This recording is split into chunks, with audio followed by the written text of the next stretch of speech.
जय हिंद दोस्तों, मैं विकास सिंह आज आप लोगों के बीच लेके प्रस्तुत हूँ बाल मनोविज्ञान के 30 अति महत्वपूर्ण क्वेश्चन। यह प्रश्न उत्तर के फॉर्म में होंगे दोस्तों। प्रश्न होंगे और उत्तर होंगे। हम फटाफट इनको देखते हैं। बहुत ही विगत वर्षों में पूछे गए प्रश्नों से संबंधित क्वेश्चन हैं। चलिए इनको देखते हैं।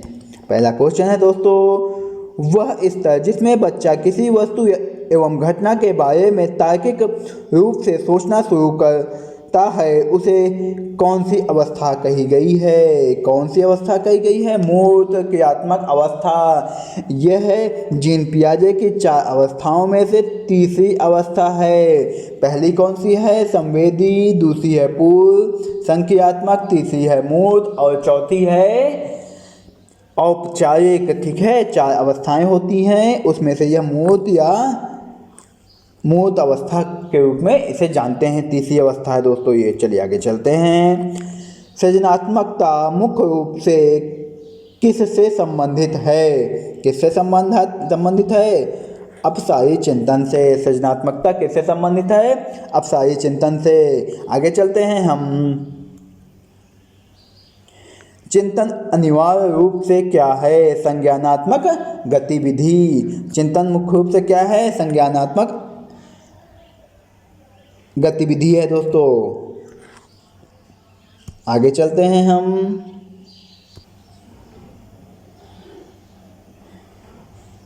किसी बालक में चिंतन की योग्यता उसके सफल जीवन का मूल आधार है। यह ऑप्शन किसका है?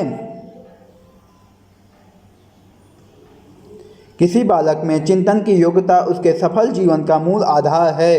यह कथन किसके द्वारा कहा गया है? को एवं को साहब के द्वारा। आगे चलते हैं हम अगले क्वेश्चन को। चिंतन की दृष्टि से किसी बच्चे में सर्वश्रेष्ठ चिंतन है तो उसे क्या कहेंगे? तार्किक चिंतन। क्या कहेंगे? तार्किक चिंतन। चिंतन की दृष्टि से बच्चे में सर्वश्रेष्ठ चिंतन की जो योग्यता होती है वो क्या कहलाती है? तार्किक चिंतन कहलाती है। आगे चलते हैं हम। पियाजे के अनुसार किसी बालक में तार्किकता का अभाव किस आयु तक होता है? किस आयु तक होता है? पियाजे के अनुसार किसी बालक में तार्किकता का अभाव अर्थात उसके अंदर तार्किकता आ जाती है कब? 7 वर्ष तक। ये कौन सी स्टेज होती है? ये स्टेज होती है मूर्त संक्रियावस्था की। ठीक है, आगे चलते हैं हम। किस 7वें क्वेश्चन को देखते हैं। किसी बच्चे में चिंतन व आयु के बढ़ने के साथ साथ उसकी प्रधानता बढ़ती है। किसकी बढ़ती है? तर्क की। आयु और उसके साथ चिंतन के साथ आयु बढ़ेगी तो उसके साथ साथ प्रधानता किसकी बढ़ती है? तार्किक क्षमता की बढ़ती है दोस्तों। नेक्स्ट क्वेश्चन की ओर। जन्म के बाद किसी बालक में चिंतन का विकास कब प्रारंभ होता है? 2 वर्ष की आयु में प्रारंभ होता है दोस्तों। चलिए आगे चलते हैं हम। देखते हैं किसी छात्र का बौद्धिक विकास, शारीरिक विकास तथा संवेगात्मक विकास उसकी विकास की प्रक्रिया का कौन सा कारक है? कौन सा कारक है? देखिए किसकी किसकी बात की गई? बौद्धिक विकास की, शारीरिक विकास की, संवेगात्मक विकास की। तो किसका है? ये सब आंतरिक भाग हैं। ठीक है, क्योंकि आपका बौद्धिक विकास भी आंतरिक है, शारीरिक विकास भी आंतरिक है, लेकिन बाह्य रूप से दिखता जरूर है, लेकिन वो किसके कारण होता है? आंतरिक पार्ट के कारण होता है। और संवेगात्मक विकास भी आपके आंतरिक पार्ट है दोस्तों। आगे चलते हैं हम। माता पिता से संतानों को प्राप्त होने वाले गुणों को क्या कहते हैं? वंशानुक्रम। जो हमारे माता पिता से उनके गुण हमें प्राप्त होते हैं उनसे हम क्या कहते हैं? वंशानुक्रम कहते हैं। अधिगम की प्रक्रिया पूर्ण कब होती है? अधिगम की प्रक्रिया कब पूर्ण होती है? जब व्यवहार में अस्थायी परिवर्तन हो जाता है। व्यवहार में व्यवहार के कारण आए परिवर्तन को ही क्या कहते हैं? अधिगम कहते हैं। ठीक है, आगे चलते हैं हम। मनोविज्ञान के जनक किसे माना गया है? मनोविज्ञान का जनक सिगमंड फ्रायड को माना गया है। किसको माना गया है? सिगमंड फ्रायड को। सिगमंड फ्रायड साहब को। ठीक है, आगे चलते हैं हम। अंधों की लिपि के जनक किसे कहा गया है? लुई ब्रेन को। लुई ब्रेन को कहा गया है। ठीक है, ब्रेन लिपि जिसे कहते हैं। ठीक है, आगे चलते हैं हम। अंधों के लिए लुई बेन ने कौन सी लिपि का प्रतिपादन किया? जो अभी मैंने बताया बेन लिपि का, ठीक है, वही है। चलिए आगे चलते हैं हम। नर्सरी पद्धति के जनक किसे कहा जाता है? मारिया मॉन्टेसोरी को किसे कहा जाता है? मारिया मॉन्टेसोरी को, ठीक है। एलकेजी और यूकेजी पद्धति के जनक कौन हैं? फ्रोबेल साहब हैं। दोस्तों एलकेजी और यूकेजी पे मेरा किंडरगार्टन पे एक वीडियो पड़ा है जो कि इसके डिस्क्रिप्शन में होगा।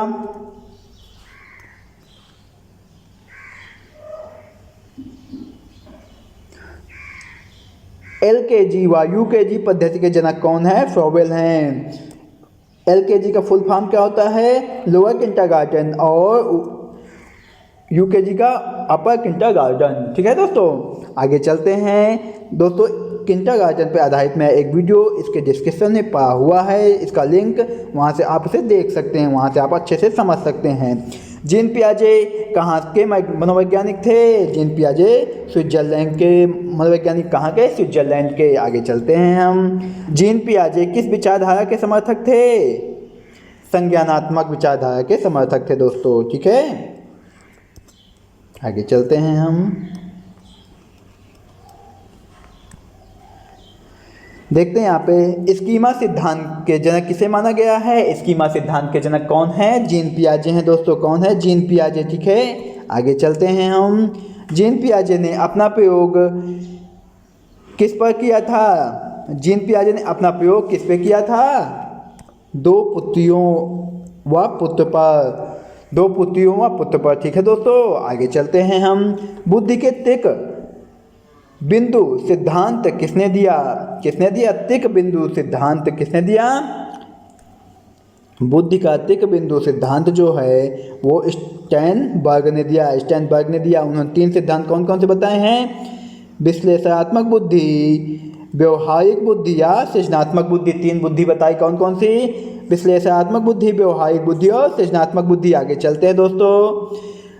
जीन पियाजे के अनुसार बुद्धि क्या है? जीन पियाजे के अनुसार बुद्धि वातावरण के साथ अनुकूलन करने की प्रक्रिया है। बुद्धि क्या है? जीन पियाजे के अनुसार बुद्धि वातावरण के साथ अनुकूलित करने की कैपेसिटी है दोस्तों, क्षमता है। अल्फ्रेड बीने के अनुसार बुद्धि के प्रकार बताइए।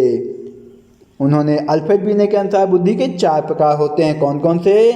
ज्ञान, आविष्कार, निर्देश और आलोचना। कौन कौन से? ज्ञान, आविष्कार, निर्देश और आलोचना दोस्तों, ठीक है। ये 4 आपके प्रकार हो गए। चलिए आगे चलते हैं। टर्मन के अनुसार बुद्धि को कैसे परिभाषित किया गया है? टर्मन ने बुद्धि के बारे में क्या कहा है? बुद्धि अमूर्त विचारों के बारे में सोचने की योग्यता है। क्या है? बुद्धि अमूर्त विचारों के बारे में सोचने की योग्यता है दोस्तों, ठीक है। स्टर्न के अनुसार बुद्धि की क्या परिभाषा है? स्टर्न के अनुसार देखते हैं। स्टर्न साहब कहते हैं बुद्धि एक सामान्य योग्यता है जिसके द्वारा व्यक्ति नई परिस्थितियों के साथ समायोजन करता है। बुद्धि एक सामान्य योग्यता है जिसके द्वारा व्यक्ति नई परिस्थितियों के साथ समायोजन करता है दोस्तों। आगे चलते हैं हम। बकिंघम के अनुसार बुद्धि की परिभाषा। बकिंघम के साहब कहते हैं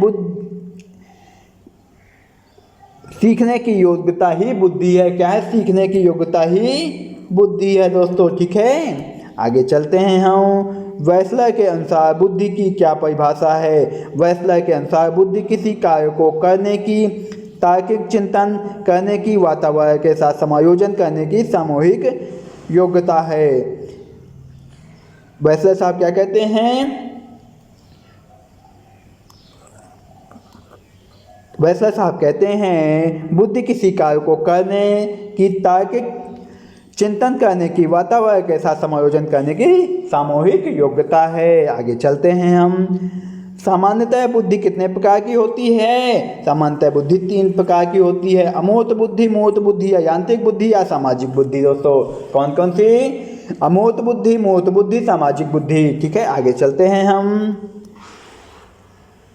अब देखते हैं 29वां क्वेश्चन। यांत्रिक बुद्धि या स्थूल बुद्धि किसे कहते हैं? यांत्रिक, देखिए मूर्त बुद्धि को ही हम यांत्रिक बुद्धि, स्थूल बुद्धि या मूर्त बुद्धि के नाम से जानते हैं। ठीक है, आगे चलते हैं, लास्ट क्वेश्चन देखते हैं। स्पीयरमैन के अनुसार बुद्धि की क्या परिभाषा है? स्पीयरमैन के अनुसार बुद्धि की क्या परिभाषा है? स्पीयरमैन के अनुसार बुद्धि तार्किक चिंतन करने की योग्यता है। क्या है? तार्किक चिंतन करने की योग्यता है दोस्तों गुरुजी वर्ल्ड विद कॉम्पिटिटर आपके उज्जवल भविष्य की कामना करता है और आपके आने वाले एग्जाम में आप कॉम्पिटिटिव एग्जाम दें और उन्हें बीट करें और एक सफल टीचर बने। इसी के साथ मैं अपनी वायु को विराम देता हूं दोस्तों। नए लेक्चर में आपसे फिर मुलाकात होगी नए टॉपिक में नए टेस्ट के साथ। तब तक के लिए दोस्तों मैं अपनी वायु को विराम देता हूं। जय हिंद दोस्तों।